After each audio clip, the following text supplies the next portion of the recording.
So my name is Nick Guzman. Good to see everybody here. I'm an implementation specialist here at Fleet Cost and Care. And kind of like what Matt was talking about earlier, we'll go over the general overview of scheduling in Atom. Within that, a couple of the topics that we'll be going over are making sure a couple checkboxes are marked in our settings, our set system defaults. I'll show you guys where to go to mark those, and I'll also tie that into where they appear in the system and how they function in the system.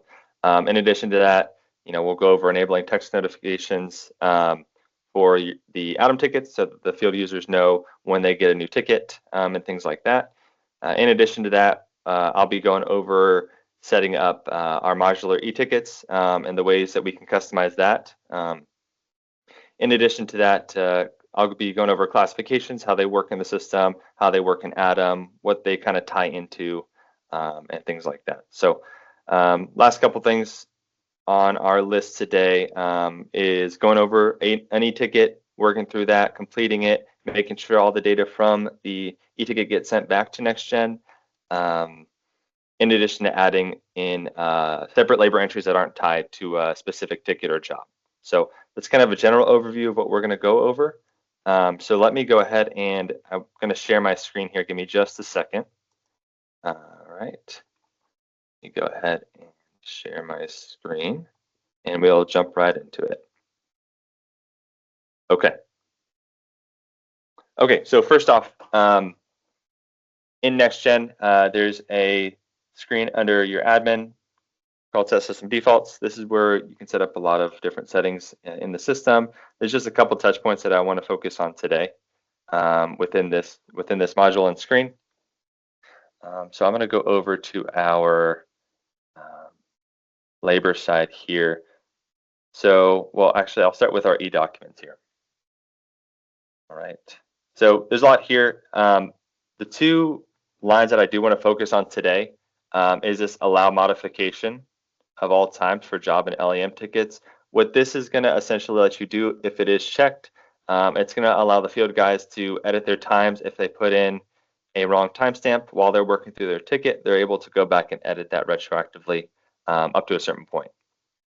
So just having that checked allows them to do that. And I'll show you where this kind of ties into once I get into Atom. In addition to that, enabling push notifications for Atom. This ties into our push notifications on the Atom device that the field users would be using, and how that kind of comes into play. We'll need to have this enabled in addition to having notifications enabled in the Atom device itself, whether it's an Android or iPhone. So I'll show those how that all functions within Atom here in a little bit. I just wanted to kind of start off by letting you know where these are and kind of where they're at, how they function. So in addition to this, if we go over to our labor tab here, this kind of ties into our classification codes.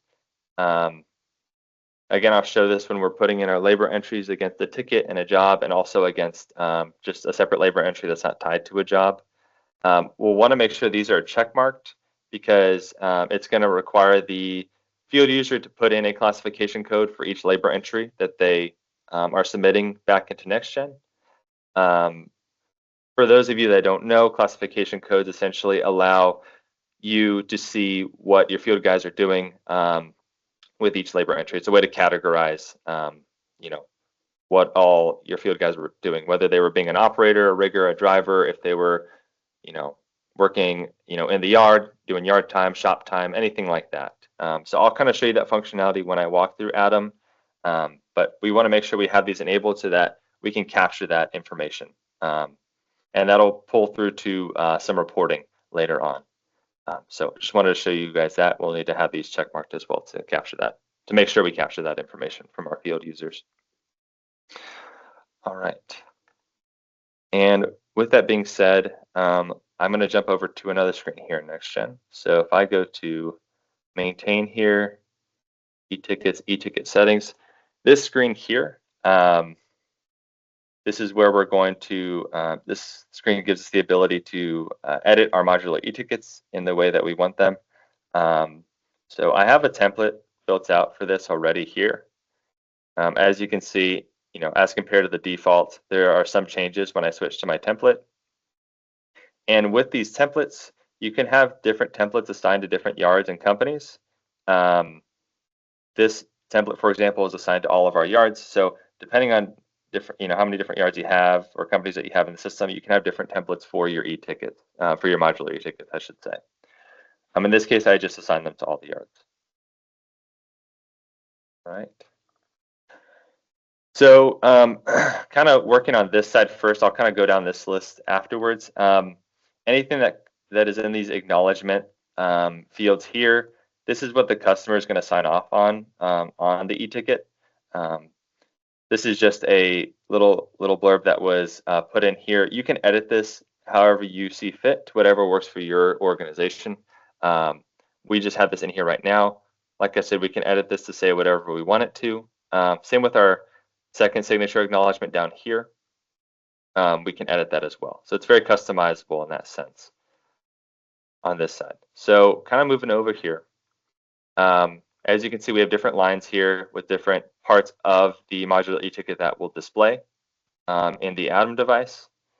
So just to show you, we have our sections here that are already named by default right here under the section tab.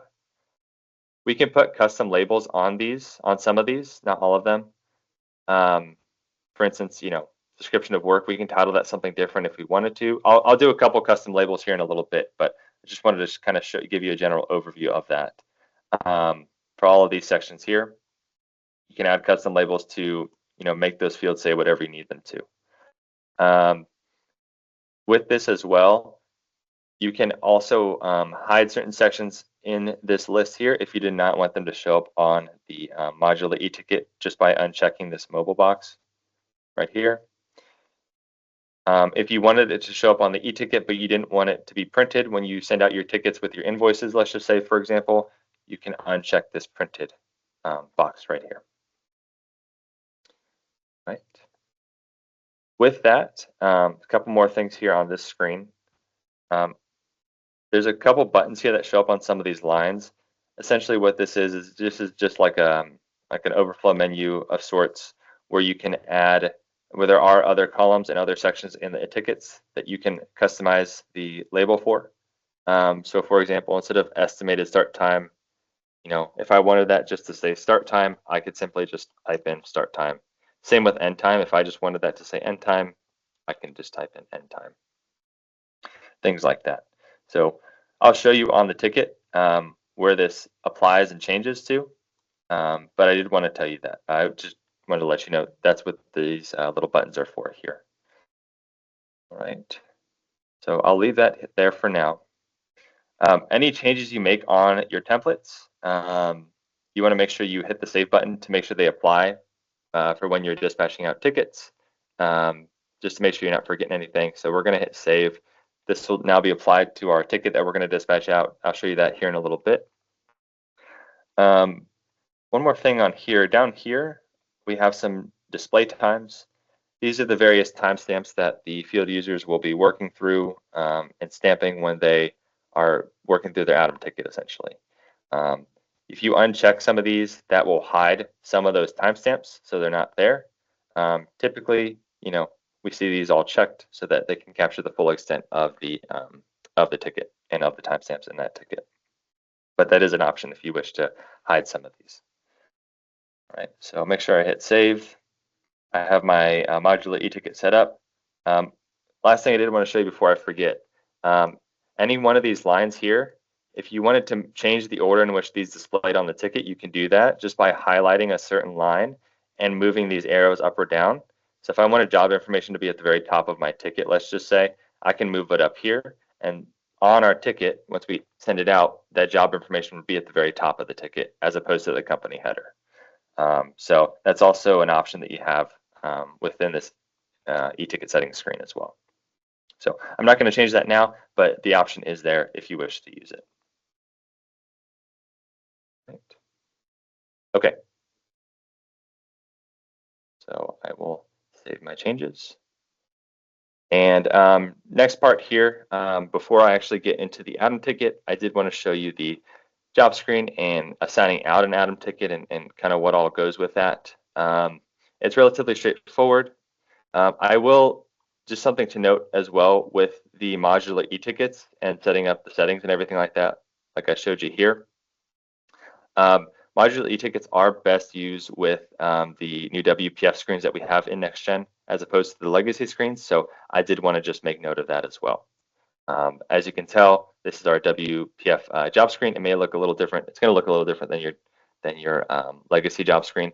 Has a lot of the same information in there, but there's just a couple differences when it comes to certain layouts, certain functionalities, things like that. So I have a job that I put in here that I can, actually, I'll show you how to search here.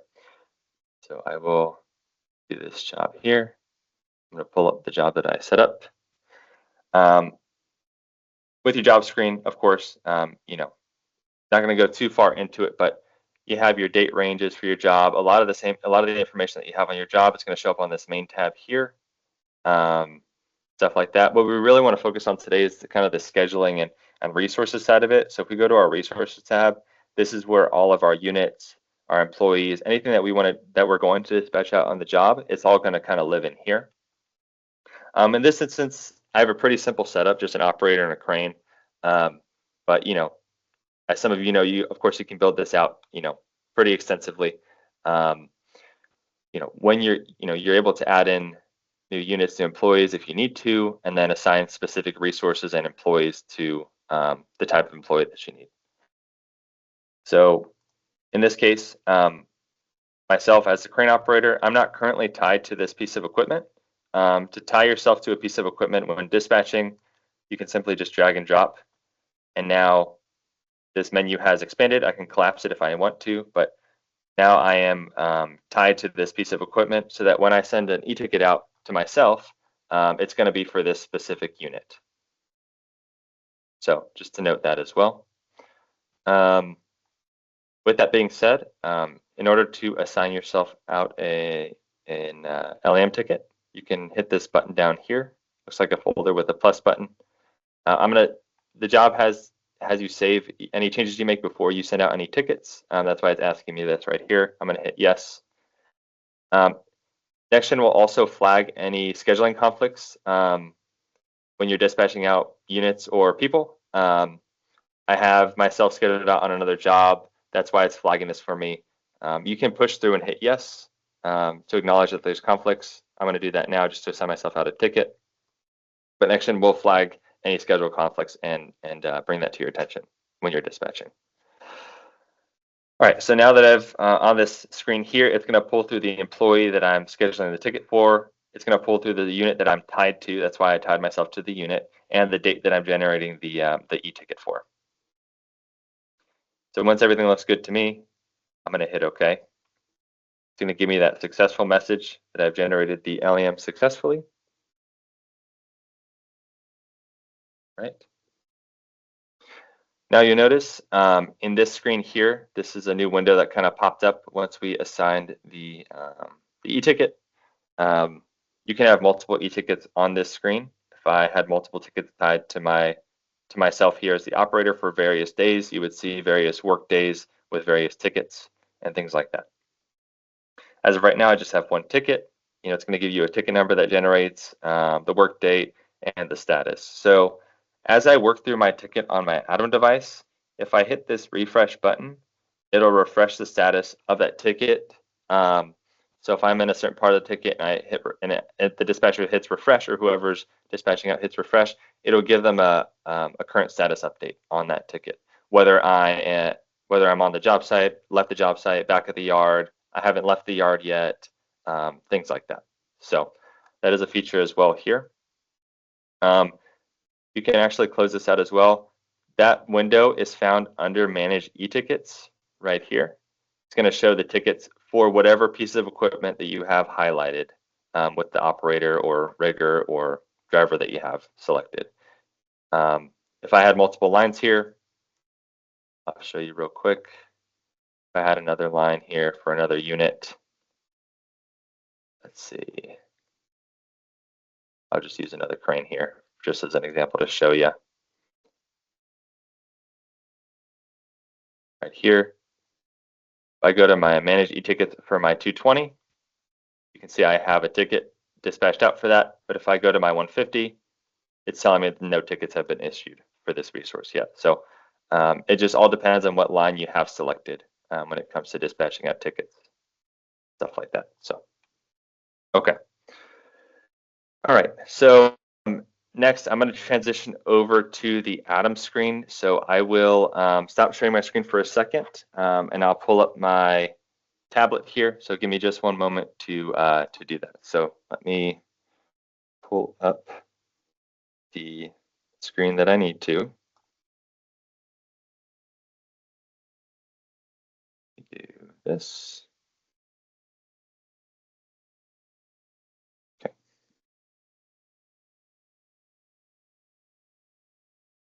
All right, and I'll share my screen once again. Give me 1 second here. Okay, so now, as you can see, since we have those push notifications turned on, it sends me a notification on my device here that I have received a new ticket for this day. That's what your field operators will also see if you have that checkbox checked, in addition to having your notifications turned on for Atom as well. So you'll see that. So I can just click into that. It's going to bring me to the Atom screen. Let me go ahead and quickly sign in here. Give me just 1 second, and I'll show you where we're going into next. So let me quickly sign in. All right, and I will share my screen once again. Okay, so it's going to bring me to my list of tickets that I have. Before I go into that, I'll show you this. Any new tickets that you get, that the operator will get, will go into this LEM ticket button here, this module within Atom. We'll go over the My Labor entries here in a little bit, but let's see here. Once I click into this, it'll show me all the tickets that I have, whether they're completed, canceled, started, whatever status they're in, they're going to show up here. Okay. So with that being said, I'm going to go through and select my ticket. And let me double check here if this is the ticket. So we want to go for, 114. So we're looking for ticket 114. Just want to make sure I'm pulling up the right ticket. So ticket 114 right here for this day. So it's going to give me a new status on here, telling me it's new, it's not started. And as I work through the ticket, the status will update and things like that, like I had mentioned before. So here's a view of the Atom screen, the main screen that the operator will see. It's going to have a lot of your general information here, your signatures, your timestamps here, and your terms and conditions down at the bottom. It'll have your logo, and the way that we configured our e-ticket settings in NextGen, that's the way that it's gonna line up here in the Atom screen in the ticket. As you can see, typically the start time and end time would say estimated start time, estimated end time. Since we changed those labels, they're just gonna say start time and end time. Just showing you an example of that as well. All right. Up at the top here, we have our first timestamp that correlates to this timestamp down here called start time. So when the operator is ready to go, they would just punch this button here. It'll stamp it with the time that they stamped it at. Again, this kind of ties back to what we talked about first when it came to editing and allowing modifications to times on our timestamps. If I had punched this at the wrong time, I can actually hit this clock here and modify it. It's going to ask me a reason for the modification. I'm just going to say I forgot to record at the correct time. I hit OK.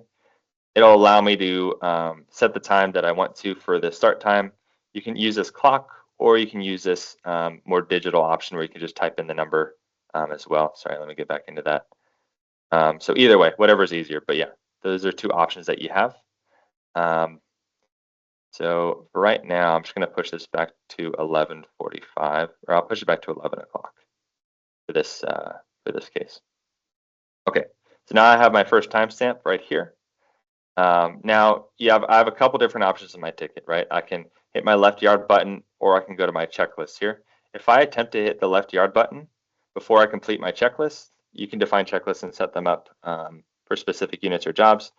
it's telling me I can't move on, I can't leave the yard and timestamp that until I complete my checklist. I'll go ahead and do that. And just a short checklist with this. So you have a couple different options here for checklist items. You know, check them if they're completed. If something's not applicable, you would hit not applicable. You know, it completed. If something is deficient, if you're checking the fluid levels and something's deficient in that, you can mark it as deficient right here. This little chat bubble will pop up in red. It's letting you know that you need to fill out why. It's asking you why you marked something as deficient. It's going to require you to fill that out. Once you click on that, you can put in the reason, as to why you marked the fluid levels as deficient. You could say oil level low, just as a quick example. I can hit that. Now I have my comment and I marked it as deficient. Once I complete my ticket, anything that I marked as deficient will go to the maintenance side of NextGen. So your service manager or whoever manages maintenance will get they'll be able to see any deficiencies that have been marked on Atom tickets. It'll push it over to them automatically once we complete our ticket. So that's the reasoning why we have to have comments in here so they know what's going on and why we mark things as deficient. Once your checklist is done, you can set up signatures as well. Oh, and let me assign a deficiency degree here. I might need to set one up. Actually, now that I think about that.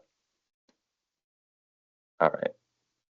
So in this case, we'll not mark this as deficient because I don't have any priority set up right now. But what this is asking me to do, essentially, I'll just go ahead and explain it. You can set up priorities for deficiency, high, medium, low level, a safety level priority, things like that. Those are all kind of options that you've seen in the past and that I've seen in the past. So you can set up your priorities there. But just to keep this ticket moving forward, I'm just going to mark this as completed. But you can, in fact, set up deficiencies with priorities and things like that. So just wanted to explain that. So I have this here. So I'll sign off on my checklist right here. Okay, so now my checklist is complete for my, before I left the yard. At this point, I'm able to hit this left yard stamp. It's going to timestamp it once again. As you can see, I can click this little clock icon to edit my time if I need to. For right now, I'll just leave it as it is. Right. Once I leave the yard, I'll travel to the job site. Once I get to the job site, of course, I'll hit arrive job. Once again, you have the ability to change modify the time if you need to. With these first three timestamps, you're able to modify all of these times up until the point where you get the first signature from the customer. So you'll see that here in just a second. So at this point, when I get to the job, I do have a checklist that I need to complete right here. So I'll go through and just mark these as completed for now. I'll sign off once again on here for my second checklist that I did. And I'll sign like that. I'll go back to my main e-ticket screen here. Now, this check signer's name, this is the first acknowledgement that the customer will sign for. When you hit this, it's going to have them, read this acknowledgement, accept it, accept the terms and conditions. So in order to accept the terms and conditions at the bottom, they'll hit this button that just says accept terms and conditions. Then they'll go ahead and sign for those as well. So the customer will sign. Okay. So now once the job is done, you do everything you need to, you're ready to leave the job site. Before you're able to do that, you're going to get your second acknowledgement from the customer here. And before I sign this again, I will note that this work through lunch button did pop up. What this is just a flag that the field guys can make to those, who are doing payroll in NextGen to indicate that they did work through lunch. If that is the case, the field employee would just mark this right here. It would highlight in orange. And so when we send the data back to NextGen, whoever's processing payroll will see that flag marked that they worked through lunch. Right. I'll go ahead and sign my second time here. Okay, so once I do that, you can see all these timestamps have grayed out. I'm not able to modify them anymore. I just have to keep moving forward with my other timestamps here. So once I'm ready to leave the job, of course, we'll hit left job in this case. You are able to modify these last 3 timestamps up until the point of the ticket completion. So that's kind of how the two break out. So I leave the job, I get back to the yard. All right. And then once I get back to the yard, do everything I need to do on the piece of equipment before I'm done with it completely. Once I'm done with that, I'll hit stop time to stop the ticket time. And as you can see, you're still able to edit these times. Once I complete the ticket, they'll gray out like these 3 did up here. Right. So last thing we need to do, we've completed our checklist, we've completed our timestamps. If the field user needs to add any comments on the ticket to communicate to you or the customer, they can add that into this comments box here, and that'll flow back into NextGen as well. Last thing we do before we complete this ticket, since we did everything we need to up to this point, we need to go into this labor and unit details tab right here. This is where they're going to put in the amount of hours that they worked on this particular ticket and job. In this case, I worked through it pretty quickly, so I'm just going to stretch out my times here to make a more realistic number for that. So I'll just go ahead and push this out to clock here. Okay, so it's going to pull through, whatever their start and end time are that they indicate. It's going to pull through the hours for them. You'll notice here that that work through lunch box is checked because we flagged it earlier. And this is where the classification codes also come into play on the Atom side of things. So I click this drop down. It'll have the field user select what classification they were doing for this labor entry. So if it was job site work, for example, they can select that. If it was shop work, they would select shop work. If they were traveling, site inspection. There's a bunch of different options that you can customize yourself. These are just the ones that we have in here. In this case, I'm just going to put job site work. You can break it down more on a granular level and break it down to operator, oiler, things like that. This one's more generalized, but there are those options for you to customize if you want to. All right. And if I click this caret as well, if you have these fields enabled for the field user to see, they can also see their union, their craft code, their shift, things like that. But we won't worry about that too much today. Main thing is this classification code. Having these collected from the field users for when they're putting in their labor entries allows you to kind of better understand what they're doing throughout the day, track non-productive versus productive time. It also shows up in reports and things like that. So kind of a general overview of that. So once we put in our labor entry, we did our checklist, everything like that. Your ticket's ready to be completed. A lot of the times when people are first using Atom, they won't actually complete the ticket. They'll hit save, which is fine. It'll save the progress they've made on the ticket. At this point, they'll typically just exit out like this. As you can see right here, we have a status of ended, right? That means we completed everything on the ticket that we needed to. We just haven't actually hit the complete button yet. If this ticket status isn't ended, none of the data from this ticket will flow back from Atom to NextGen.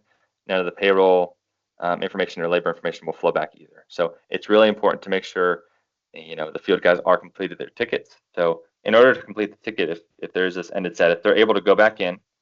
If they exited out, come back into their ticket, make sure everything looks good.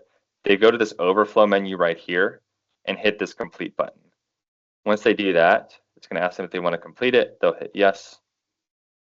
It'll change the ticket status to completed and send all that data back into NextGen. So now we have our ticket. It says completed. That's how we know that all of our information that we did on our ticket is sent back to NextGen. That's our confirmation in a sense. All right. Last thing I did want to touch on in the Atom side of things is this My Labor module over here. Like I mentioned earlier, this is where they can add in any labor entries that are not associated with a job or a work order or anything like that. If it was just shop time or yard time or however you want to call it, they would put in their labor this way for those types of classifications, if you will. So in this instance, it's pretty straightforward. what they're going to do is just put in their start and stop time, for what they were doing. If they were doing it for 4 hours, let's just say in this instance, we're not going to tie it to any specific job or any work order or any unit or anything like that. All they would need to do is tie it to the classification. So this is just shop work for 4 hours. They can put in any comments that they want to communicate back to you in this comments box here. And then they would just go ahead and hit save. That would add another labor entry in there. Make sure they have the classification selected as well, so you know what they were doing, what that labor entry was for, in addition to any comments that they put. So you would hit save, and then it would update on their labor as well. Other than that, Matt, I'll go ahead and pass it back to you so that we can kind of transition over to the Q&A side of things.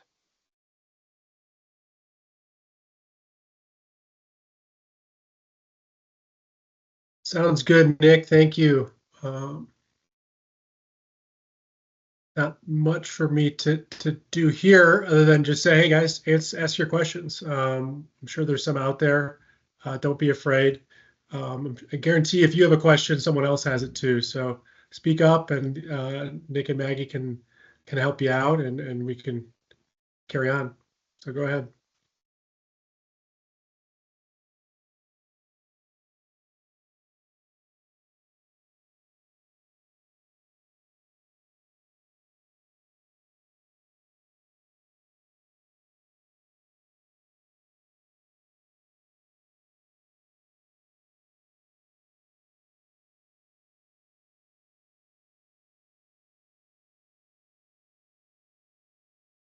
I think one thing I did want to note, there was a question from Lacey in the Q&A section earlier regarding where to find that modular e-tickets setting, where they can go and edit the field names on the Atom ticket.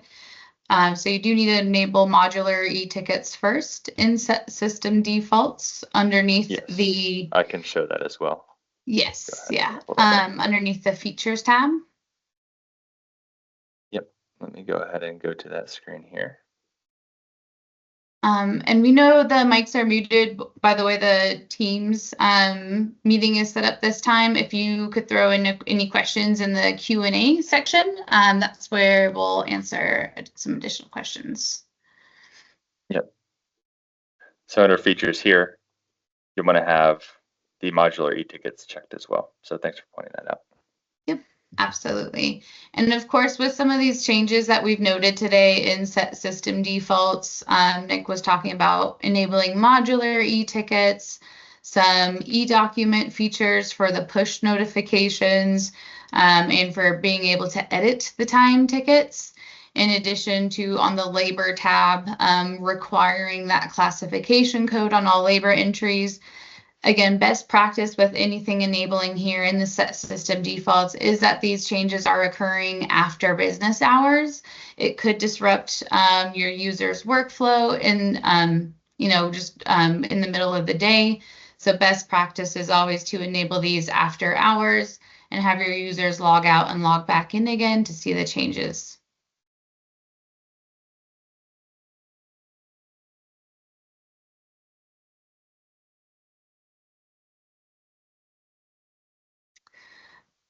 Got a question from Sarah. What's the advantage of using a LIM ticket over e-tickets? LIM tickets are a different way of associating, several pieces of equipment and materials on the ticket. Operator tickets work just fine too for more taxi crane work. The setup is just slightly different between the two tickets. We tend to recommend LIM over e-tickets, but it really depends upon the business that your field personnel are in. That's always something we can discuss further if on a job-specific basis.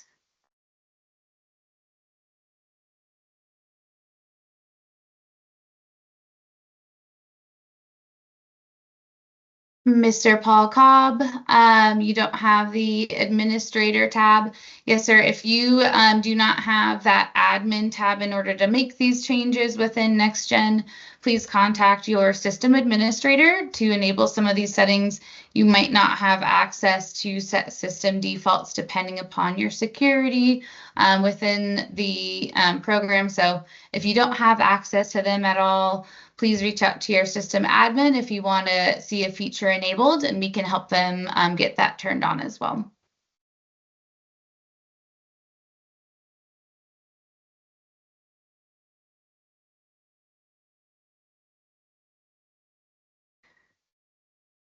I'm sorry, I see the how do we add 2 units in the WPS screen. It shows up. I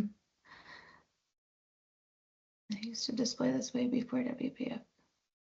I'm going to have to, I'll reach out regarding that question, asking about scheduling 2 units. I don't fully understand the question, but let's touch base after the meeting and see if we can help you there.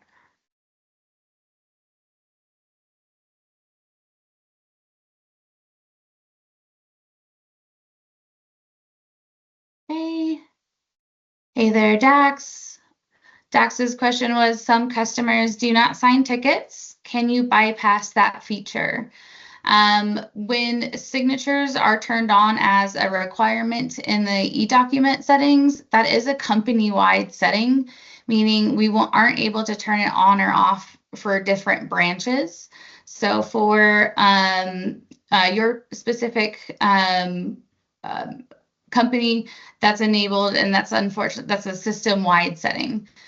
So if there's ever a time where a customer is not signing a ticket, either upon arrival or at the end of the day, and you have those 2 signature spaces, we always just recommend signing with an X or a non-applicable, kind of just as we would with paper tickets today. If we arrived on site and there's nobody to sign for a ticket, we're not forging the tickets at all, but signing with an X or non-applicable, that's generally what we recommend as a best practice there.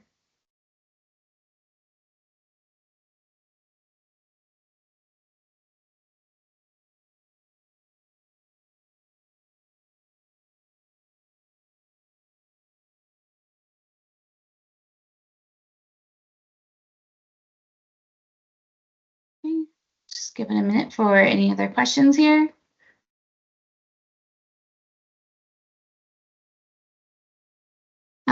While we're waiting for some more tickets to come in here, I am going to have Nick navigate and show a report here that I'd like to see regarding those labor classifications and why we feel they're so important. So Nick, if you could go to reports and go to labor,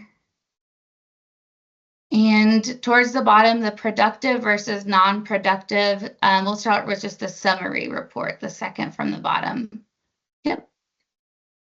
Go ahead and run this one for the Chicago yard. I think there's some good data there. Yep.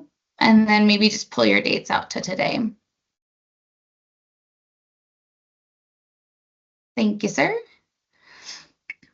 So this is a report which will show us our productive labor, which is any labor that is occurring against a job or a work order in NextGen, versus what we classify as non-productive labor. Any time we're paying our employees that are outside of a work order or a job. So this would be your general shop work, maybe yard work, safety time, training time, anytime we're paying our employees where there's not necessarily a specific job or work order associated. By enabling the classification required on my labor and also on the labor entries, we get all the detail in this report regarding how every single hour that we're paying to our employees is being utilized at our company. So this report here, Nick, if you could highlight over like the direct job site work, top line under productive labor, that's our classification we customize to see, how many hours we're paying out on a specific job site work versus under that non-productive labor line where we see shop work highlighted there. Yes, thank you, sir. That is going to highlight any time that's, a labor entry outside of a job or a work order. But by enabling those classification requirements, that makes it so we don't get a single labor entry coming in where we don't know necessarily what the employee was doing. Again, you get that high level detailed reporting regarding classifications here. All right, we've got some more questions here to go through.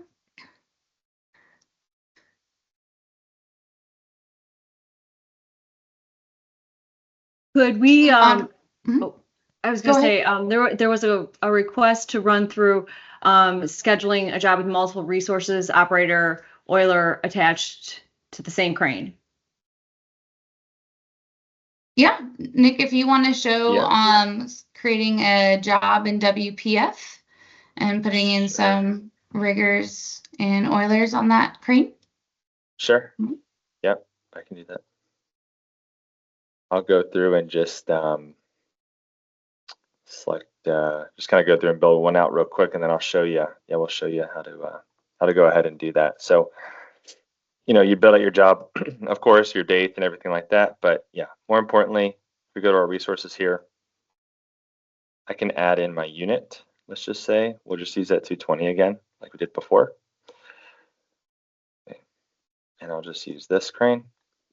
Okay, so with this, we want to add more than just the crane operator. So, you know, we'll add a couple employees here. We'll do an operator and an oiler or rigger, whatever you want to call them.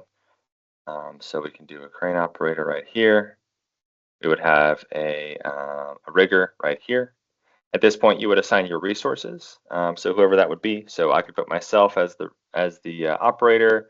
I can put you know, Grace here as the rigger, let's just say.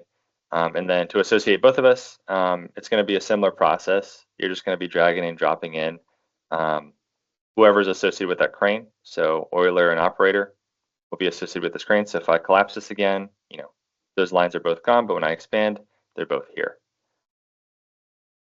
So that's kind of the general overview of that and how to assign multiple people to a certain piece of equipment. So it's, you know, relatively straightforward once you get the hang of it and, you know, in the WPF screen. So.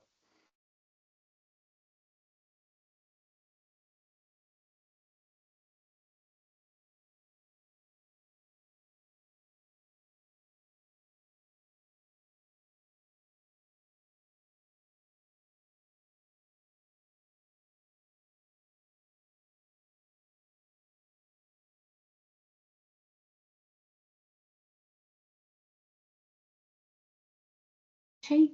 There was another question asking about that productive versus non-productive labor report. Nick, if you could navigate to reports and labor. And again, just at the bottom, those productive versus non-productive labor reports. Those are the ones, again, that's going to classify the my labor entries versus labor coming in from a job or a work order. If you don't see those screens available in your options, please contact your system administrator. We can help them get you access to those reports as well.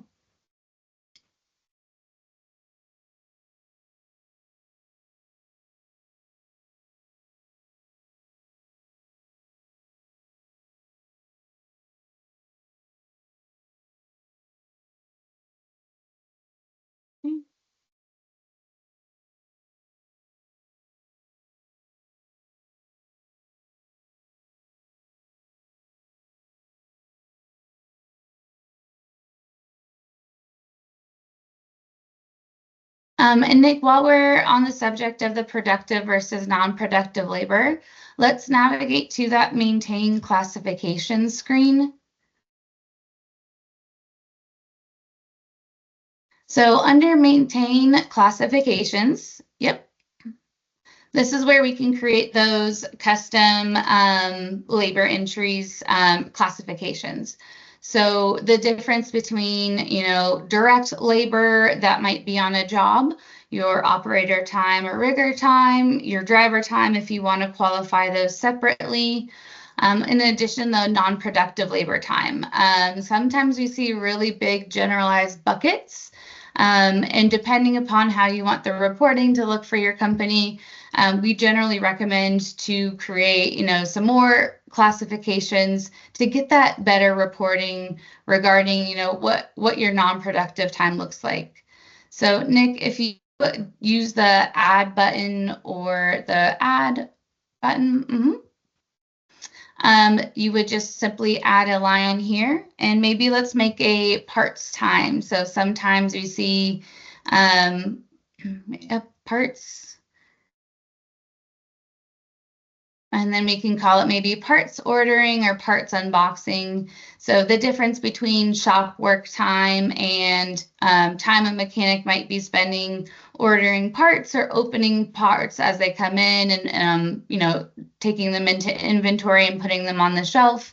Again, just an example of the difference between shop work time and parts time. If you wanted to see that additional labor reporting, again, turning on the requirement for those classification labor entries ensures that every single labor entry has to be classified to be submitted.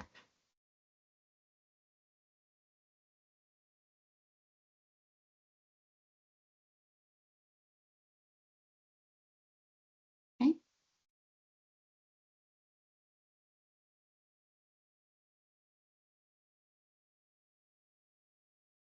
So Nick, let's just do a quick run through of how to enable those push notifications again, if you want to close these screens. Thank you, sir.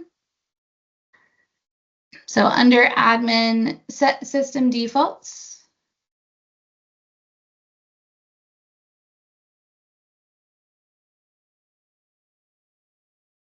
And on the e-tickets tab, e-documents tab. Yes, sir. Perfect. So the enable push notifications on Atom. And again, the allow modification of all times for job and LUM tickets. Those are two really big recommendations we recommend are turned on.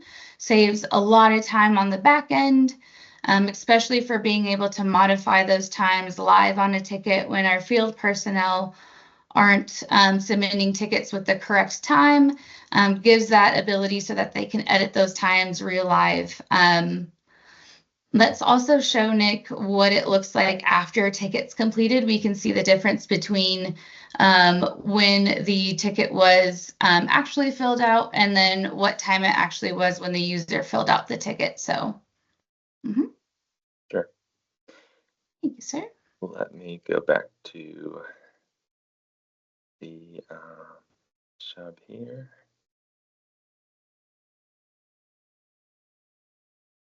Okay.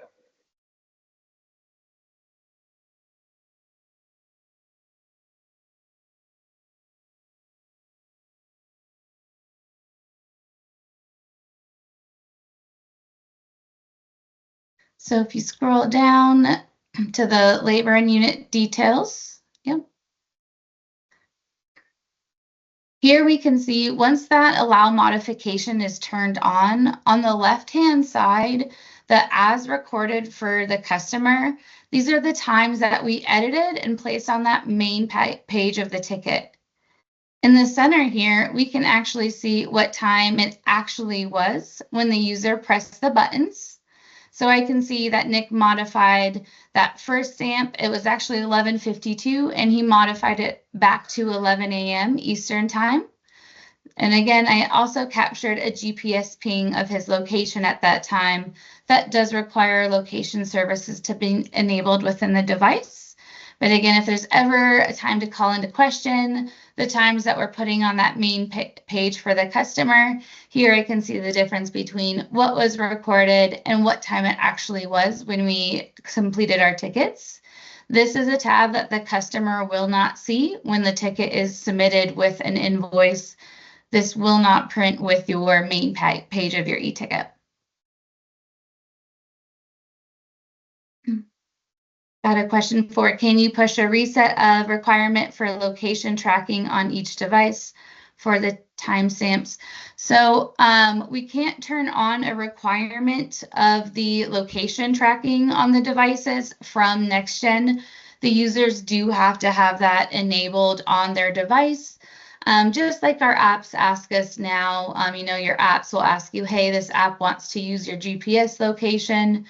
That location services does need to be enabled either in Android or iOS. We do see customers have, maybe cell phone policies in place that require that to be turned on for the mobile application.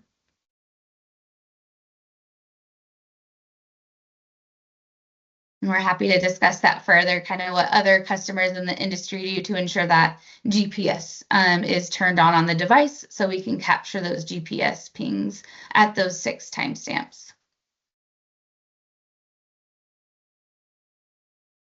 Is the classification on an e-ticket automated, or do we have to build that?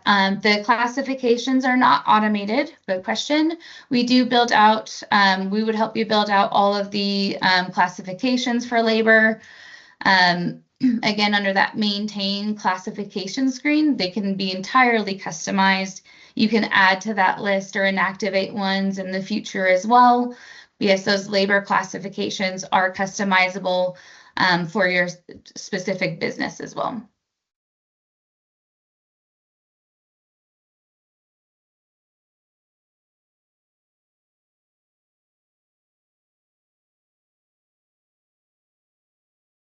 Just checking through our Q&A questions.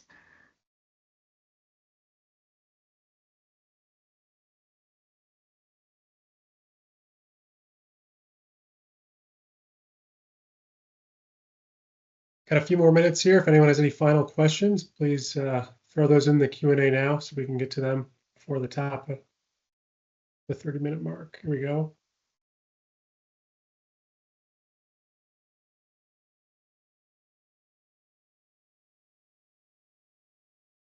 See that you don't have the classifications tab under maintain. Please contact your system administrator to gain access to that tab or to that screen. That might be a permission setting. But Nick, if you could hover over the maintain classifications again, just to show where that is. Again, we're showing in an administrator view, so we are showing, the full suite of everything that's available within NextGen. Depending upon your local company's permissions access, you might not see that. If that is something that you need access to, contact your administrator. Of course, if your administrator has questions, we can help them out with getting that enabled and customizing some different classifications for your business. A great reporting tool when it comes to labor. Again, making those different classification buckets for how we're spending, how we're paying our employees, and we get that reporting of, how every hour is being spent in the business. Mm-hmm.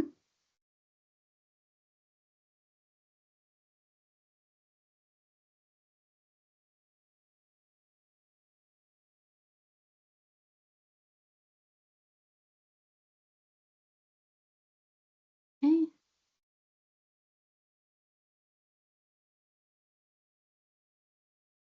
Brooke, do you see any questions I haven't yet answered?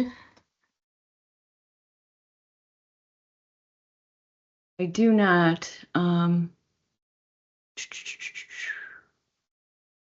right, well, we can wrap up here. Give everybody a few minutes back. Of course, if you have any questions that come to mind after you get off the call, please reach out to your customer success manager. They'd be more than happy to assist you with any support issues, or you can send off a quick support ticket through our website as well. But yeah, guys, thank you for your time today. Thanks again, Nick and Maggie. Appreciate all the expertise you've bestowed on all of us here in this room. So thank you. Yeah, scheduling can be really stressful and complicated. So gaining efficiencies here can make a world of difference to your operation. Has lots of positive downstream effects. So take what these two have told you guys and bring it back to your organizations, and I'm sure you'll see some real happy people, whether it's yourself or your teammates. All right, well, you guys enjoy the rest of your day. Remember, if you like this type of training and want, something tailored to your own team, please reach out to your salesperson. We can put something together for you. And finally, join us next week for our last installment of this August summer software lunch and learn, where we'll be talking about payroll best practices. So with that, have a great day, everybody. We'll talk to you later. Bye. Thank you. Bye. Thank you. Thank you. Thank you.